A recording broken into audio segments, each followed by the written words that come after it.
used my code for 5 years and laughed when I asked for a raise, so I sold the patent to their competition and watched them burn. Imagine thinking you own a priceless racehorse, only to find out you've just been renting it. For 5 years, my company won every race using my horse. But when I asked for a bigger share of the winnings, they told me the jockey was worthless. They laughed. What they fatally overlooked is that I held the deed of ownership. So I took my worthless horse, walked it across the street to the rival stable, and sold it for a king's ransom. This story is the step-by-step demolition of a company that thought its most valuable asset was disposable. They wanted to play games. They just didn't realize I was the one who owned the board, the pieces, and the rulebook. Hey, story lover. Welcome to the Narrative Hub, Reddit Stories. Believe me, this adventure gets wild, but it's only epic with you. Seriously, you make this possible. Want more stories? Greater adventure? Smash subscribe right now. Smash like. Comment below. Let's go. My name is Bob Jennings, and 5 years ago, I was 26, broke, and coding in my mother's basement at 3 a.m. with nothing but monster energy and pure spite keeping me awake. That's when I cracked it, the algorithm that would change everything. It wasn't just any code. This was a revolutionary data compression system that could reduce file sizes by 89% without any quality loss. In a world drowning in digital information, I just invented the ultimate life raft. But here's the kicker. I filed the patent under my own name 2 days before I even started looking for investors. That's where TechFlow Industries came in. Bob Rivera, the CEO, had the charm of a used car salesman and the ethics to match. But he had something I needed: money and connections. The deal seemed simple. I'd license my technology to them, they'd build the business around it, and we'd all get rich together. The first red flag should have been Rivera's exact words: "Don't worry about the technical legal stuff, kid. We'll handle all that boring paperwork later." Later never came. Within 6 months, TechFlow exploded. My compression technology became the backbone of their flagship product, StreamMax, a platform that let users store unlimited files in the cloud while using 90% less server space than competitors. The numbers were insane. Month 1, $50,000 in revenue. Month 6, $500,000. By year 2, they were pulling in $2.3 million monthly. By year 5, they were a $47 million company with offices in 3 countries. But here's what really stung. I was making $65,000 a year, the same salary they'd offered me on day 1, with the promise that once we go big, everyone gets rich together. Every board meeting, Rivera would pat himself on the back. My vision, my leadership, my company. He'd crow to investors. The technology that powered everything? Oh, that's just some code our team developed in-house. Our team, as if I was just another replaceable cog. Meanwhile, I watched from my corner cubicle as Rivera bought a Tesla, then a yacht, then a house in the Hamptons. The other executives got Porsches and Rolex watches. I got a Team Player of the Month mug. But I kept quiet. I kept coding. And I kept detailed records of everything. Every line of code, every late night, every contribution that made their success possible. Year 5. TechFlow just landed their biggest contract ever. A $15 million deal with Megacorp Industries to handle all their data compression needs. Rivera was practically floating on air as he announced it in the all-hands meeting. That's when I decided to make my move. I scheduled a meeting with Rivera and the C-suite. I prepared my presentation meticulously. 5 years of dedication, the technology that powered 100% of their revenue stream, market comparisons showing senior developers at similar companies making $180,000 to $250,000. I walked into that boardroom asking for what should have been a slam dunk: a raise to $120,000 and a small equity stake. Not unreasonable for someone whose invention generated $47 million in company value.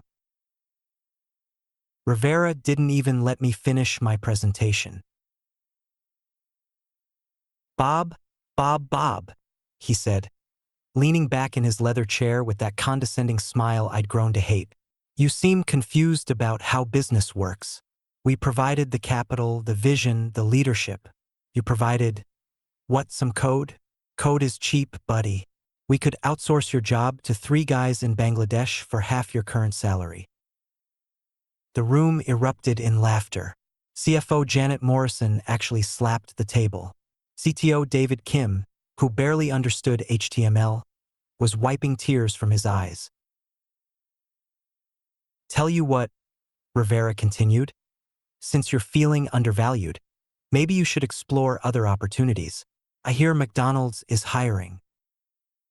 More laughter, more humiliation. I sat there for 30 seconds that felt like 30 years, letting their mockery wash over me. Then I stood up, closed my laptop, and said 5 words that would haunt them forever. I'll think about your feedback. That night, I didn't sleep. I sat in my apartment, staring at a folder on my computer labeled insurance policy. Inside were documents I'd hoped I'd never need to use. See, while Rivera was busy taking credit for my work, he'd made one catastrophic oversight. In all his arrogance, he'd never actually secured the rights to my compression algorithm. The patent? Still in my name. The licensing agreement we'd discussed 5 years ago? Never signed. Legally, TechFlow had been operating their entire business on borrowed time, my borrowed time. But I wasn't interested in just suing them. That would take years, cost a fortune, and they'd probably drag it out until they could reverse engineer around my patent. No, I wanted something more poetic. I wanted to give them a taste of real business strategy. First, I reached out to DataVault Corp., TechFlow's biggest competitor and the one company Rivera feared most. DataVault had been trying to break into the compression market for 3 years, but couldn't match our efficiency rates. The conversation with DataVault's CEO, Chloe Jennings, no relation, was brief and beautiful. Ms. Jennings, I'm the inventor of the compression algorithm that powers TechFlow's entire operation. As of tomorrow, that technology is going on the market. Are you interested? Silence. Then, are you serious? Dead serious. And I'm only taking one offer. Word travels fast in Silicon Valley, especially when it's this explosive. Within 48 hours, my phone was ringing nonstop. DataVault, CompressMax, Cloudflow Industries, every major player in the data storage game wanted a piece of what I was selling. But the most interesting call came from an unexpected source. Jessica Morgan, Rivera's ex-business partner who'd been forced out of TechFlow 2 years earlier in a hostile takeover. Bob, she said, I've been waiting for this moment for 2 years. I want to make Rivera pay for what he did to both of us. Name your price, and I'll double whatever DataVault offers. The bidding war was vicious. DataVault offered $2.1 million. Jessica countered with $4.5 million. CompressMax threw in $6.8 million plus equity in their company. But then Jessica made an offer I couldn't refuse. $8.2 million cash, plus a consulting contract worth another $2 million, plus, and this was the beautiful part, a front row seat to watch TechFlow burn. She was planning something special. While I was negotiating the sale, TechFlow was business as usual. Rivera was already spending money from their megacorp contract, upgrading the office and hiring more staff. They had no idea the sword of Damocles was hanging over their heads. The patent transfer went through on a Friday afternoon. By Monday morning, Jessica had filed an emergency injunction against TechFlow for patent infringement. But here's where it gets really good. Jessica didn't just buy my patent for revenge. She'd been building her own compression company in secret for 2 years, using a completely different technological approach. The moment she acquired my patent, she didn't just want to shut down TechFlow. She wanted to absorb their entire client base.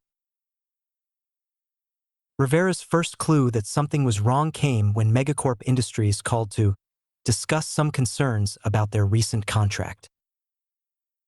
His second clue was the process server at his door. The cease and desist letter was a masterpiece of legal brutality. Not only were they ordered to immediately stop using my compression technology, but they had to pay damages for 5 years of unauthorized use, calculated at 15% of their total revenue. That came to $7.1 million. But it got worse. Every contract TechFlow had signed was now in jeopardy. Their entire service was built around efficiency they could no longer provide. Clients started canceling left and right, demanding refunds and threatening their own lawsuits. Rivera tried calling me 17 times that first day. I didn't answer. He tried showing up at my apartment. I wasn't there. I was at Jessica's new office, helping design the marketing campaign for her improved compression service that would officially launch in 30 days. The local business journal broke the story on Wednesday. TechFlow Industries faces existential crisis over patent dispute. By Friday, their stock price, they'd gone public the year before, had dropped 67%. Rivera finally cornered me at a coffee shop near the old office. He looked like he'd aged 10 years in 2 weeks. The swagger was gone, replaced by desperation and something that might have been genuine fear. "Bob, we need to talk," he said, sliding into the booth across from me. "This has gone too far." "Has it?" I sipped my latte, the expensive kind I could now afford. "I seem to remember you telling me that code was cheap and I was replaceable." "Look, I may have been harsh, but you're destroying the company. People are going to lose their jobs. People like Janet Morrison? She'll be fine. Her golden parachute is worth more than I made in 5 years. What about the regular employees? The ones who have families, mortgages?" Now that hit differently. I thought about this. Sleepless nights wondering about Chloe from accounting, or Mike from customer service, or the dozen other people who'd always treated me with respect. "Tell you what, Bob," I said, leaning forward. "I'll make you a deal. You want to save the company? Here are my terms. Public acknowledgement that I created the core technology.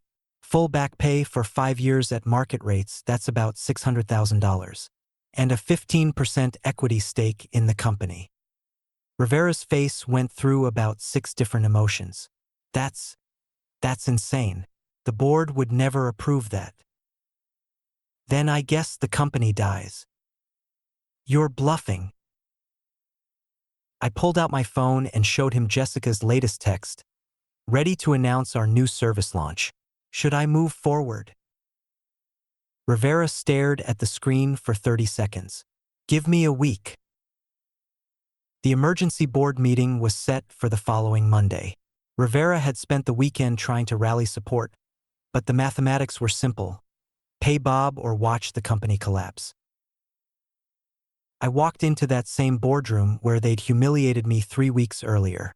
Same leather chairs, same conference table, same people, but the power dynamic had shifted completely. Janet Morrison looked like she'd swallowed a lemon. David Kim couldn't make eye contact. The other executives studied their phones like the secrets of the universe were hidden in their email. But Rivera had found his fight again. "Ladies and gentlemen," he began, "we're here because Bob Jennings has decided to hold the company hostage. He wants us to believe that one person, one individual contributor, is worth more than our entire leadership team." "Actually," I interrupted, "I want you to acknowledge that one person created the foundation your entire business is built on. Everything else is just gravy. You were an employee. You were paid for your work. I was paid to implement technology one invented. Technology you never licensed. That's not employment, Bob. That's theft." The room was silent. Finally, board member Elizabeth Warren, different Elizabeth Warren, spoke up. What exactly are you proposing? I laid out my terms again. Public acknowledgement, back pay, equity stake. And if we refuse? Janet Morrison asked. Then Jessica Morgan's company launches next week with exclusive rights to compression technology that's 3 years ahead of anything else on the market. Your clients, former clients, have already received preliminary offers from her sales team. The vote wasn't even close. 7-2 in favor of my terms. Rivera and David Kim were the holdouts. The public announcement came 2 days later. TechFlow Industries issued a press release acknowledging that their core compression technology was developed and patented by Bob Jennings, whose innovative work has been the foundation of our success. My back pay check was $847,000 after taxes, 5 years of the salary I should have been earning, plus interest and penalties. But the equity stake was the real prize. As soon as the patent crisis resolved and clients started returning, TechFlow's stock price rebounded. Not to previous levels, the damage was too severe for that, but enough that my 15% stake was worth $4.2 million on paper. Jessica Morgan's company, Quantum Compression, launched right on schedule. She offered me a position as Chief Technology Officer with a salary that would have made Rivera weep. $280,000 plus equity plus bonuses. But the best part? The absolute cherry on top of this revenge sundae? Rivera had to personally call me to discuss licensing deals between TechFlow and Quantum Compression. See, while I'd gotten my patent back and my equity stake, Jessica still owned the exclusive commercial rights for 2 years. If TechFlow wanted to keep operating, they needed to pay licensing fees to the company I now worked for. The conversation was delicious. Bob, it's Bob Rivera. I need to discuss terms for licensing the compression technology. Of course, Bob. Standard industry rates would be 12% of gross revenue from any services using the technology. 12%? That's robbery. Actually, it's business. But I tell you what, since we have history, I'll offer you a friends and family discount, 10%. Silence. Then, fine. What I hadn't anticipated was how this would ripple through the entire industry. Word spread fast about what had happened, how a single developer had brought a $47 million company to its knees over a patent dispute. Suddenly, every tech company in Silicon Valley was scrambling to audit their intellectual property arrangements. How many other in-house developments were actually employee-owned patents? How many other Bob Jennings were sitting in corner cubicles, waiting for their moment? 3 more companies faced similar challenges within 6 months. 2 smaller startups collapsed entirely when key developers proved they owned the patents to core technologies. The third, a mid-size AI company, avoided disaster only by offering their lead researcher a 25% equity stake and a C-level position. The tech press ate it up. I gave exactly 1 interview to TechCrunch where I said simply, this wasn't about revenge. This was about respect.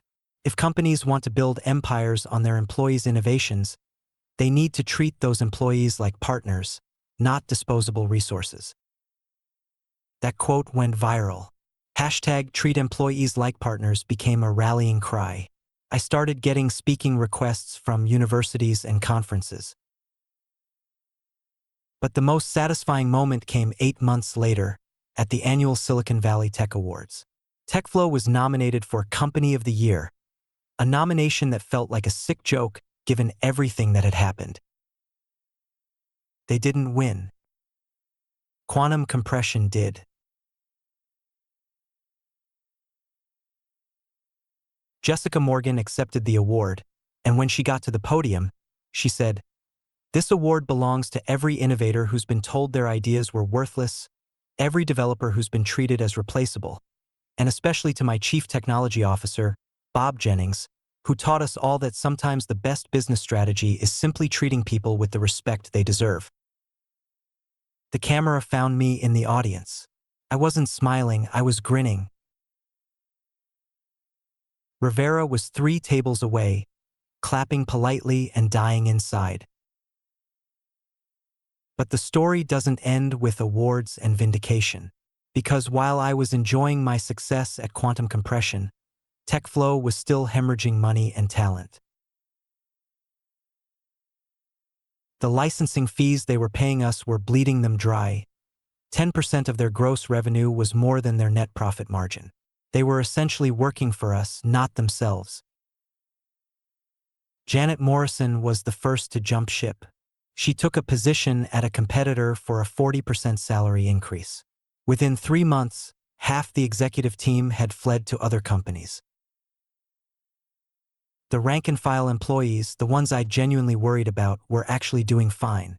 Turns out, their skills were valuable, and everyone in the industry knew that TechFlow's problems weren't their fault. Most found better positions quickly. But Rivera was trapped. As CEO of a sinking ship, he couldn't just abandon his post without facing lawsuits from investors. He had to stay and watch everything he built slowly dissolve. The final nail in the coffin came when Megacorp Industries not only canceled their contract but also signed an exclusive deal with quantum compression. That $15 million deal that had made Rivera so arrogant? It was now Jessica's. 18 months after my humiliation in that boardroom, TechFlow filed for Chapter 11 bankruptcy.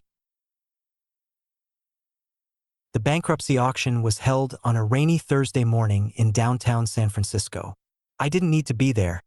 I had no interest in buying TechFlow's assets, but I couldn't resist witnessing the final act of this drama. Rivera looked hollow as he watched strangers bid on the company he'd built. Office furniture, computer equipment, even the fancy coffee machine from the executive break room, everything was being sold off to pay creditors. That's when I noticed something that made my blood run cold. A young developer, maybe 25, standing in the corner with a laptop bag and a defeated expression. His name tag read, Kevin Liu, software engineer. I recognized him. He'd been hired about 6 months before everything went to hell. Fresh out of Stanford, brilliant kid, probably drowning in student loans. I walked over. Kevin, right? I'm Bob Jennings. His eyes went wide. The Bob Jennings? Dude, you're a legend around here. What you did was incredible. Thanks. What are your plans now? Honestly, I don't know. I've got some interviews lined up, but he gestured at the auction. It's scary, you know? Seeing how fast everything can fall apart. I studied his face for a moment. Young, hungry, talented, just like I'd been 5 years ago. Kevin, can I give you some advice? Always. Whatever you build, wherever you go, make sure you own your own work. Don't let anyone convince you that your ideas belong to them just because they're paying you a salary. And if someone ever laughs at you when you ask for what you're worth, remember this moment. Kevin nodded seriously. Actually, Mr. Jennings, I've been working on something in my spare time. A new approach to quantum encryption. Still early stages, but you filed the patent under your own name? He grinned. First thing I did. I handed him my business card. Call me Monday. Quantum compression is always looking for smart people who understand the value of intellectual property. As I walked away, I could hear the auctioneer's voice echoing through the warehouse. Next up, Lot 47. Executive office furniture, including one leather conference table. The same table where they'd laughed at me. Rivera caught my eye as I headed for the exit. For a moment, we just stared at each other across the room full of strangers picking apart his failed empire. He didn't look angry anymore. Just tired. I nodded once. Not forgiveness, exactly, but acknowledgement that this chapter was finally closed, and walked out into the San Francisco morning. 5 years later. Today, I'm sitting in my own office, corner suite, floor-to-ceiling windows, view of the bay. Quantum compression went public 2 years ago, and my equity stake is worth $23 million. Kevin Liu is now our VP of Quantum Security, and his encryption patents are the backbone of our next-generation products.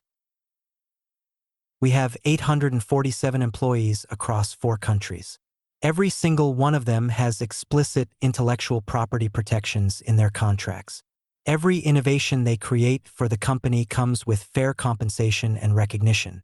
And every January, we hold Innovator Appreciation Week, a company-wide celebration where we highlight employee contributions and distribute equity bonuses. It's not just good ethics, it's good business. When people feel valued, they don't just work harder, they innovate better. Rivera? Last I heard, he was working as a strategic consultant for a mid-tier startup in Austin. His LinkedIn still lists him as former CEO of TechFlow Industries, which always makes me smile. But the real legacy of this story isn't my success or Rivera's downfall. It's the dozen other developers who've reached out over the years to tell me how my story inspired them to value their own work, to demand fair treatment, to never let anyone convince them that their contributions are worthless. Because here's what I learned from this whole experience. The most dangerous person in any company isn't the one who's planning to leave. It's the one who's been underestimated, undervalued, and pushed too far.